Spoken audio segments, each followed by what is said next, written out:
Welcome to New Amsterdam in 1660, a Dutch trading outpost structured to manage commerce, labor, and legal order at the edge of the empire.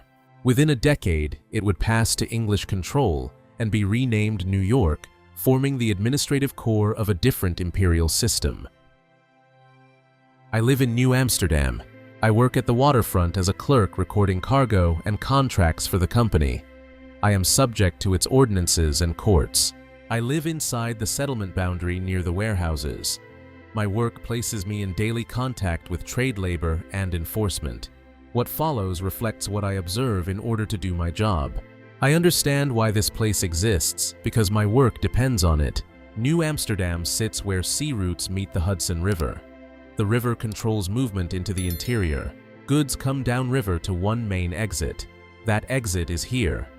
This concentrates trade. It reduces loss. It makes records easier to keep.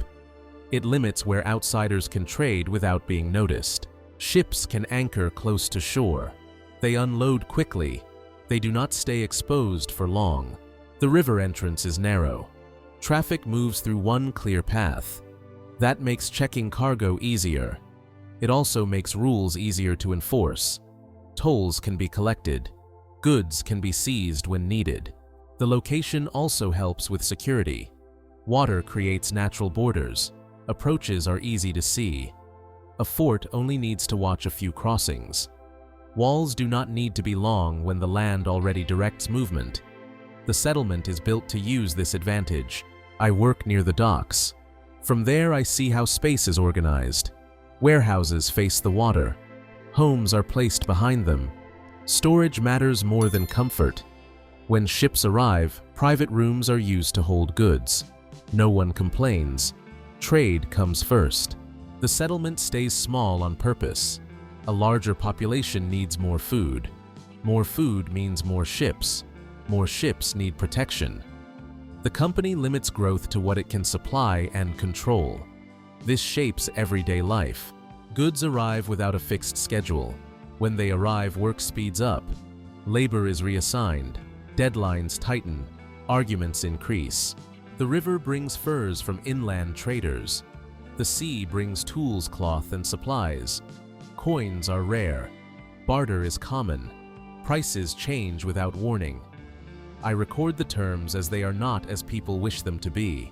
Nothing here is random. Streets, walls, and rules exist to keep goods moving and losses low. That logic runs the settlement.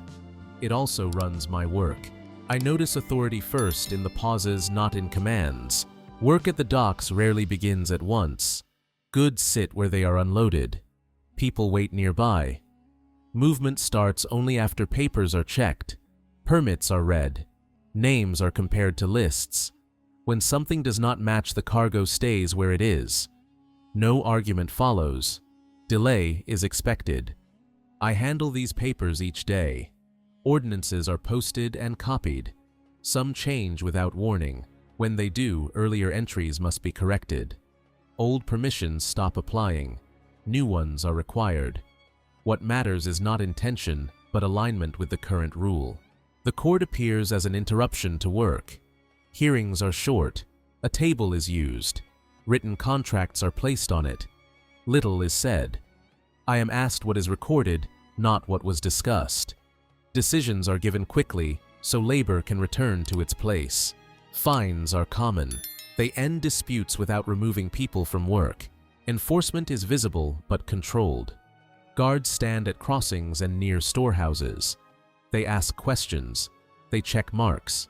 They redirect movement rather than stop it. Their presence increases when ships arrive and goods pile up. When trade slows, they recede. The rules are not applied evenly. Merchants speak and negotiate. Laborers wait. The enslaved are watched and moved without discussion. Outcomes follow position. This is visible to anyone who stands long enough to observe. After decisions are made, work resumes. Cargo moves again. Records are updated. The authority here does not announce itself. It presses quietly just enough to keep everything moving. Work here announces itself through noise and movement.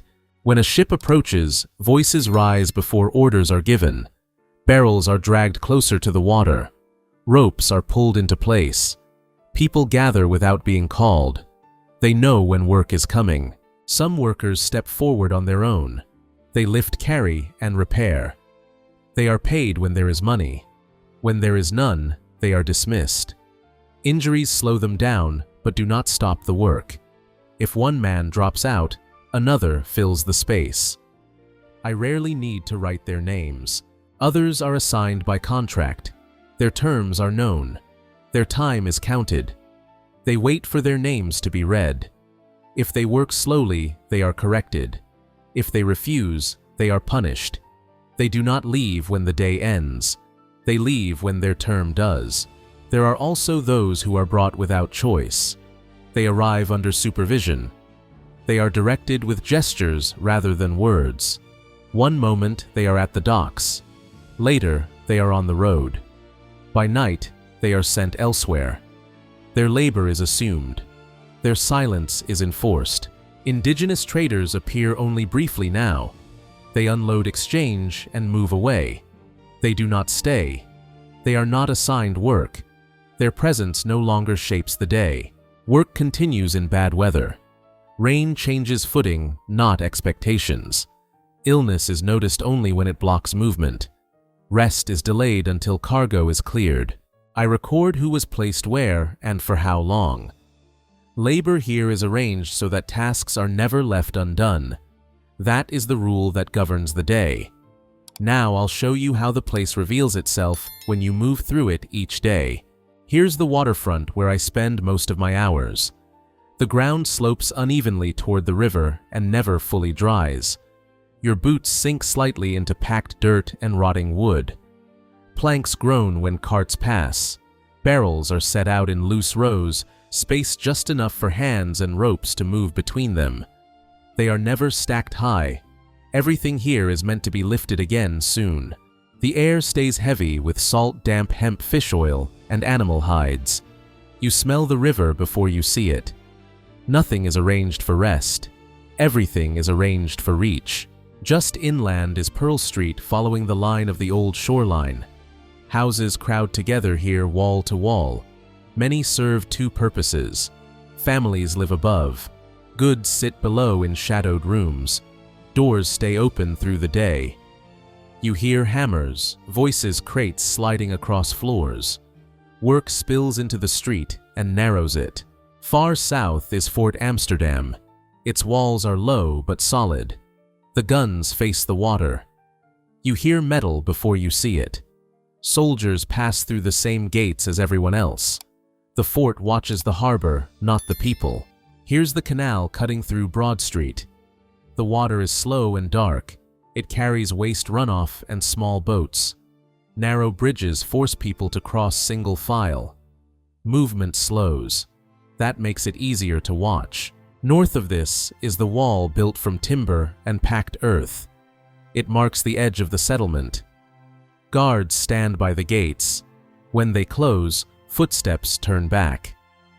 I plan my routes around those hours. I live close to my work because distance costs time. Most people do. The town is tight. Paths repeat. You hear the same sounds at the same corners. This place is small enough to cross quickly and narrow enough that nothing truly disappears. That is not an accident. It is how order is kept. That same order continues when the work pauses. It does not disappear. It shifts. You notice it first by sound. Bells ring, but they are not loud or long. They mark time, not devotion.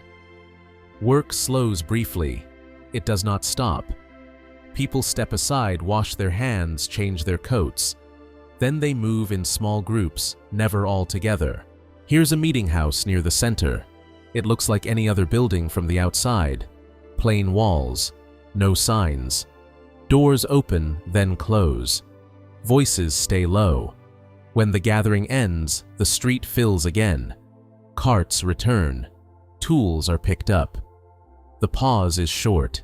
Farther along is another place used by a different group. The hour is not the same. Neither is the entrance. They do not cross paths. That is deliberate. Separation keeps order. Order keeps the day moving. Officials do not attend these gatherings to listen. They watch from outside. They look for crowding. They look for arguments. As long as people enter and leave, calmly nothing is said. Belief is allowed because it behaves. I plan my work around these moments. Certain tasks wait. Others continue. Deadlines adjust, but they are not removed. Worship fits into the schedule the way meals do. It has a place. It has a limit. No one here argues over doctrine in public. That would draw attention. Attention invites intervention. Most people keep their beliefs contained to the hour and the room where they belong. When the bells stop, the streets sound the same as before. Boots on wood. Carts rolling. Work resumes. Belief leaves no trace on the ground. That is why it is permitted. When belief leaves no trace, attention returns to what can cause damage. You feel it as the light fades. Gates are checked again because once they close, movement becomes predictable. Guards take their places without announcement. The river is watched more closely than the streets because anything dangerous arrives by water before it arrives on land. Nothing happens, but nothing is ignored. From the docks, you can see how eyes stay fixed on the river. Boats that arrive late draw questions. Boats that do not arrive draw more. Late ships can mean storms. They can also mean interception. Rumors move along the shoreline faster than goods. Someone heard a sail upriver. Someone else heard nothing at all. Both are noted because either could matter. Here's the fort again, quiet but alert. Weapons are cleaned, not raised. Powder is kept dry because damp powder is useless when time is short. Signals are reviewed even when no message is expected. The routine continues because waiting to prepare costs more than preparing too early. At dusk, movement changes. Work ends earlier because light limits visibility. Paths narrow because people stay close to what they know. Gates close at set hours, so no one needs to decide later. After that, footsteps slow or turn back. I adjust my errands to avoid questions. Surveillance blends into habit. A guard's glance, a pause at a crossing, a brief check of a load already cleared earlier. These moments are small, but they repeat because small failures spread quickly here. Risk is not an event. It is a condition. This place is contested, undersupplied, and easy to reach by water. That is why watchfulness never stops. By nightfall, the town quiets. Not from peace, but from caution. That caution is what keeps order intact. Now the settlement still functions, but I notice how little space it has to absorb change. Repairs are delayed instead of completed. A broken beam is braced, not replaced. Supplies arrive close to when they are needed, never far ahead. When ships are late, we wait. When instructions are unclear, we pause. Decisions often come from across the water, and the water slows everything. The fort remains quiet. The walls still stand. Trade continues. On the surface, nothing is wrong. That is what makes the unease harder to explain. I see it in small adjustments. More checking than before. Longer looks toward the river.